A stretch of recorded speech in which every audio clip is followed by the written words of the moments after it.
तो box office के मैदान पर किसका सिक्का चलेगा? जो टॉस होगा तो उस टॉस को कौन जीतेगा और आखिरकार मैच कौन जीतेगा? ये बहुत बड़ा सवाल है। हम बात कर रहे हैं उस क्लैश की जो बॉक्स ऑफिस पर सबसे बड़ा क्लैश होने जा रहा है इस साल का अप्रैल के महीने में, यानी ईद के मौके पर। अभी तो बड़ा क्लैश था ही, उसमें एक और फिल्म कूद पड़ी है। भाई क्यों, आखिर क्यों? नमस्कार, मेरा नाम है मनीष शर्मा और आप देख रहे हैं जनगण मन रिएक्ट्स @JGM रिएक्ट्स।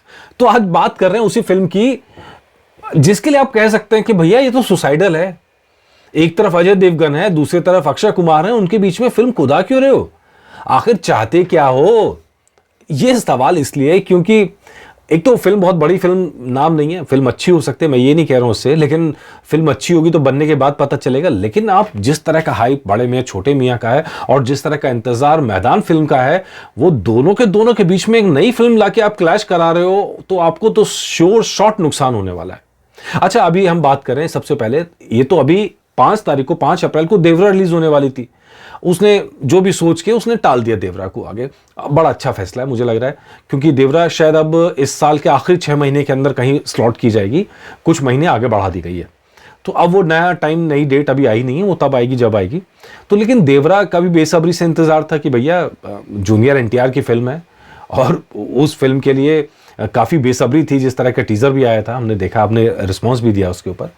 तो अब वो फिल्म वहाँ से आगे बढ़ गई, खिसक गई है। तो चलिए, अच्छी खबर है हिंदी सिनेमा के लिए, तो वरना एक और टकराव तय था यहाँ पे। लेकिन यहाँ पर 2 फिल्में, बड़ी फिल्में पहले से मौजूद हैं जो आप जानते हैं। दोनों ईद के मौके पे, दोनों ने अभी तक अपनी डेट अनाउंस नहीं की है। और इस बीच में तीसरी फिल्म, पहली फिल्म जिस फिल्म की हम बात कर रहे हैं, बड़े मियां छोटे मियां, अक्षय कुमार की फिल्म, आप सब जानते हैं, महाबजट, कहा जा रहा है कि सबसे बड़ी एक्शन वाली फिल्म है, सबसे महंगी फिल्म है ये। और जो उसका बिहाइंड द सीन जारी किए गए वो हमने आपको दिखाया। क्या गजब सीन जारी किए गए भाई साहब, पूरी तैयारी दिखाई दे रही है, रियल शूट किया जा रहा है, रियल ड्रामा है, रियल एक्शन है और उसी तरह से बेचा जा रहा है। यही कहा जा रहा है प्रोमो के अंदर, real action, real action, real action. जो बिहाइंड द सीन जारी किया उसमें कितनी बार ये शब्द इस्तेमाल कर दिया, रियल एक्शन, रियल एक्शन। उनकी तो यूएसपी एकदम क्लियर है कि भैया अक्षय कुमार स्टंट करते हैं, टाइगर श्रॉफ स्टंट करते हैं, तो उनके असली स्टंट बेचे जाएंगे।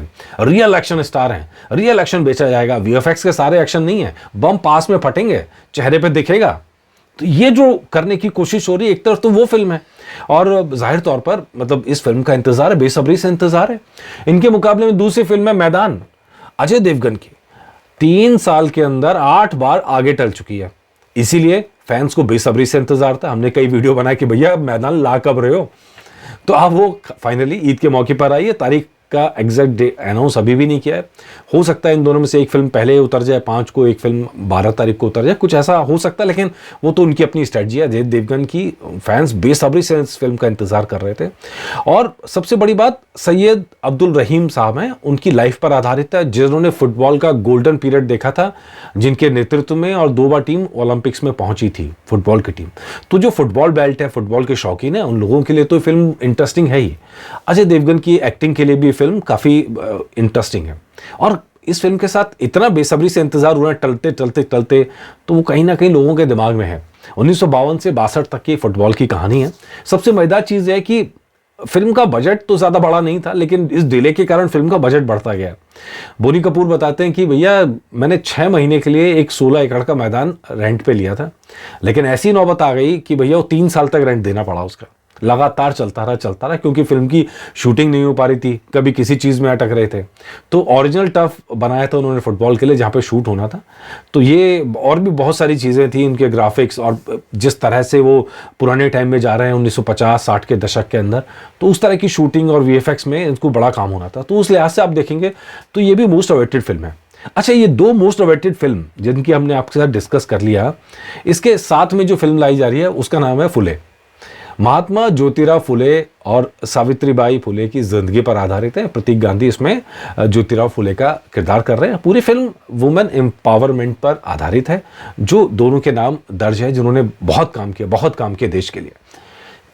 इतने बड़े किरदार भारतीय इतिहास के, आप कहना चाहिए, जिन्होंने भारत को सुधारा है, जिन्होंने भारत को आगे बढ़ने में मदद की है, जिन्होंने वुमेन्स की, महिलाओं की शिक्षा पे इतना जोर लगाया है, पूरी अपनी जिंदगी न्यौछावर कर दी। अब उनकी फिल्म आ रही है, थोड़ी इज्जत के साथ आनी चाहिए थी। इस तरह क्लैश के बीच में उतारने का क्या लॉजिक था, मेरी समझ में तो आ नहीं रहा। आज सारी वेबसाइट्स के ऊपर इसका जिक्र है कि 11 तारीख को, दरअसल 11 अप्रैल को ज्योतिराव फुले का जयंती है उनकी, तो उस वजह से वो फिल्म वहीं उतारना चाह रहे हैं। तो पर मुझे लगता नहीं कि ये फिल्म को उतारने का सही तरीका है या सही जगह है।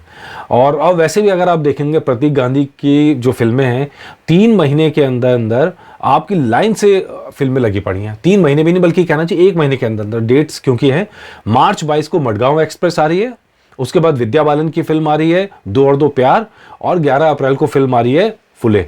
भैया ये तो बड़ा गड़बड़ मामला है कि 1 महीने में एक स्टार की 3-3 फिल्में, तो कहीं ना कहीं क्रेज भी होता है। और यही वजह है कि अक्षय कुमार ने डिसाइड किया है इसी बात को लेके कि भैया इतनी जल्दी जल्दी फिल्में नहीं लाएंगे। पिछले साल का एक्सपीरियंस उनका जो था कि फिल्में तो आई लेकिन उस तरह क्रेज और हाइप क्रिएट नहीं कर पाए, लेकिन इस बार वो हाइप भी क्रिएट कर रहे हैं, क्रेज भी क्रिएट कर रहे हैं, दीवानगी भी है, इंतजार भी है। अब सिर्फ सवाल है ऐसी, ये तो वो तो सही काम कर रहे हैं, तो ऐसे में इसके बीच में मुझे लगता नहीं कि फुले को उतारना चाहिए। तो मेरी तो यही गुजारिश है पूरी टीम के साथ कि भैया थोड़ा आगे पीछे कर लें, डेट सही देख लें, क्योंकि मतलब फिल्म को जो पब्लिसिटी मिलनी चाहिए, हाइप मिलना चाहिए, वो मिल नहीं पाएगा। आपकी फिल्म दब के रह जाएगी। और इतना बड़ा टॉपिक है, इतने बड़े नाम हैं, उनका ये टॉपिक कहीं पीछे रह जाएगा।